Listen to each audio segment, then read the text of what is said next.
ہمیں اطلاع ملتی تھی کہ بیوی تو رات کو شہباز قلندر پہ ہو کر بھی آ گئی.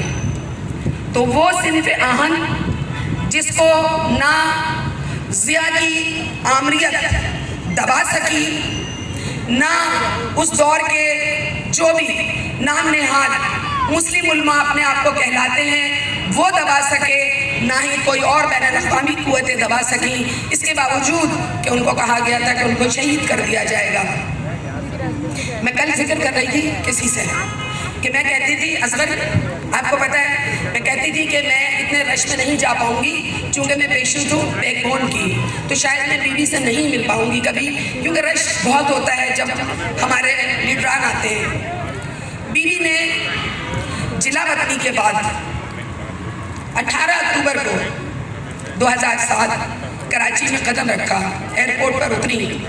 میں اس وقت انفارمیشن سیکرٹری تھی کراچی ڈویژن کی، اور میری ذمہ داری تھی بین الاقوامی میڈیا کو لے کے ایئرپورٹ جانا اور ایئرپورٹ سے واپس پریس کلب چھوڑنا. سعید غنی کی ڈیوٹی ایک ٹرک پر تھی، وقار مہندی کی ڈیوٹی دوسرے ٹرک پر تھی، تو ہم 3 ٹرک تھے جو بیوی کے ٹرک کے ساتھ ساتھ انہیں ہونا تھا.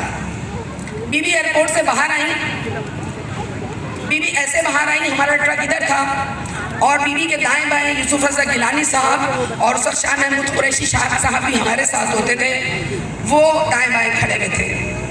میں آپ کو جذبات نہیں بتا سکتی اس وقت کے کہ جب بیوی نے ایسے کیا تو ہم عورتیں یہ کر رہے تھے کہ بیوی ہم ادھر ہیں، ہم ادھر ہیں، مطلب نگاہ نہیں پڑ رہی تھی بیوی ہم ادھر ہیں. تو اس وقت پھر یوسف رضا گیلانی صاحب نے بیوی کی توجہ ہماری طرف مبذول کرائی اور بیوی نے اس وقت ہماری طرف پلٹ کے دیکھا اور ہاتھ ہلایا تو یہ سمجھے کہ ایک لمحہ تھا خوشی کا جو بیان سے باہر ہے کہ بیوی نے ہمیں دیکھا اتنی دور سے.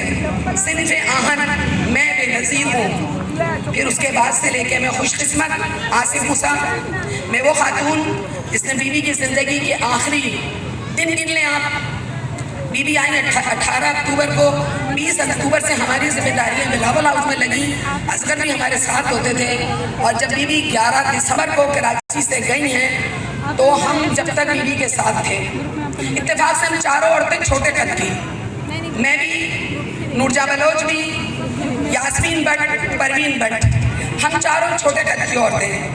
جب بیوی جانے لگی تو ہم نے بیوی سے کہا بیوی ہمیں لے چلیں اپنے ساتھ.